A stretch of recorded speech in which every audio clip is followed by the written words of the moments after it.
Assalamu alaikum желі қолданушылары, қалайсыздар, амансыздар ма, денсаулықтарыңыз жақсы ма? Полифосфат таңдаудағы тағы бір пайда айтып жіберейін. Полифосфат таңдаған кезде біз көбіне офистеріне барып хабарласып сөйтіп таңдап жатамыз. Негізі полифосфаттың сапасына мән беру керек әрбір жағдайда.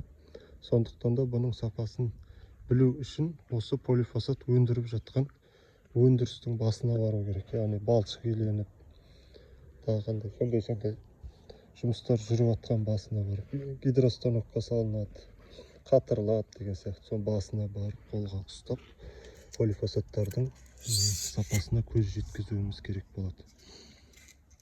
Сондай ауылда, қалаларда осындай өндіруші компаниялардың бірнешеуі болуы мүмкін. Соның әрбіріне мүмкін болса, сол өндіріс бастарына барып, полифосфатты қолмен ұстап қарасаңыздар, өздеріңіз бір шешімге келесіздер. Яғни менің бірінші барып қарағаным, екінші барып қарағаным тәуірек болды деген сияқты.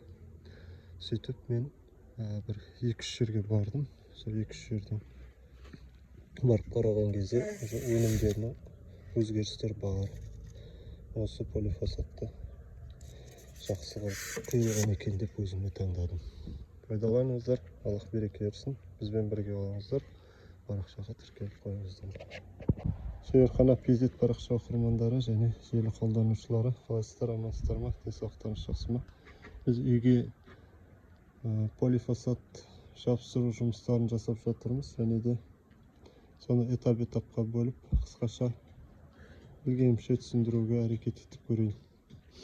Так, алдымен полифосфат жапсыру үшін бетонның нөлін шығарып алуымыз керек. Бетонның нөлін шығарып алу деген не?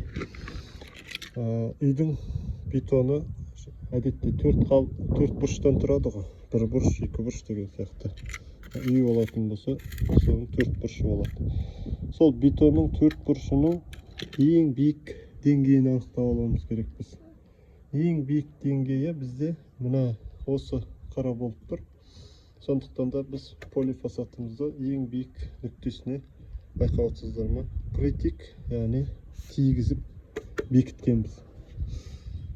Қалған бөліктері ойнау мүмкін. Мысалы үшін кейбір жағдайларда 1 см, 2, 3, 5 см, 6 см-ге дейін бетонның деңгейі ойнап кетуі мүмкін.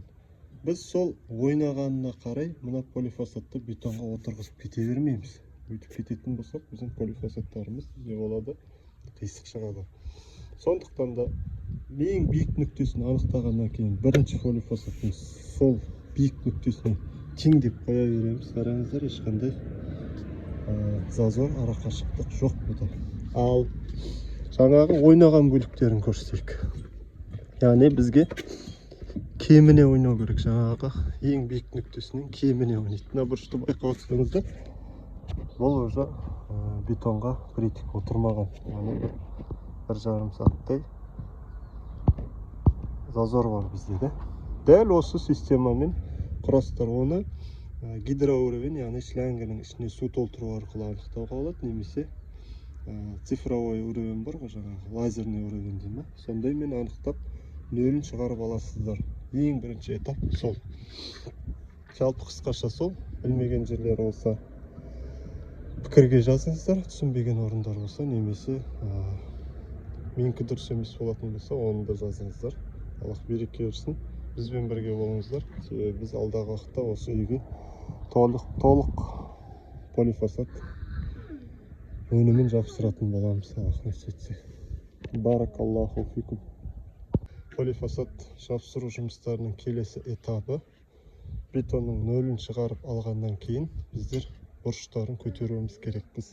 Ең бірінші кезекте, себебі бұрыштарын уровеньмен жақсылап көтеріп алғаннан кейін араларына жіп тартып, қалғандарын уровень салмай, сол жіпке сәйкестіріп қойып кетеміз бұйырса.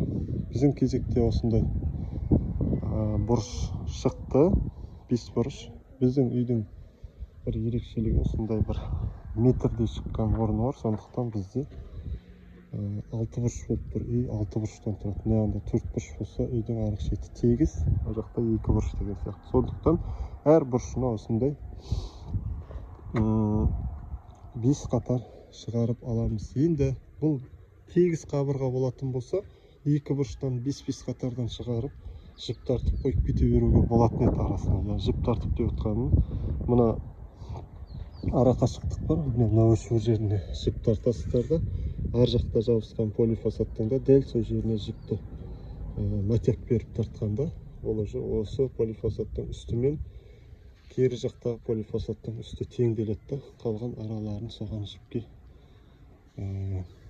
тигізіп кете бересіздер. Ал біздің кезекте осындай кедергі шығып қалғаннан кейін біз лазерный уровеньмен мына қабырғадан шеге қағып жіп тартамыз қазір бұйырса.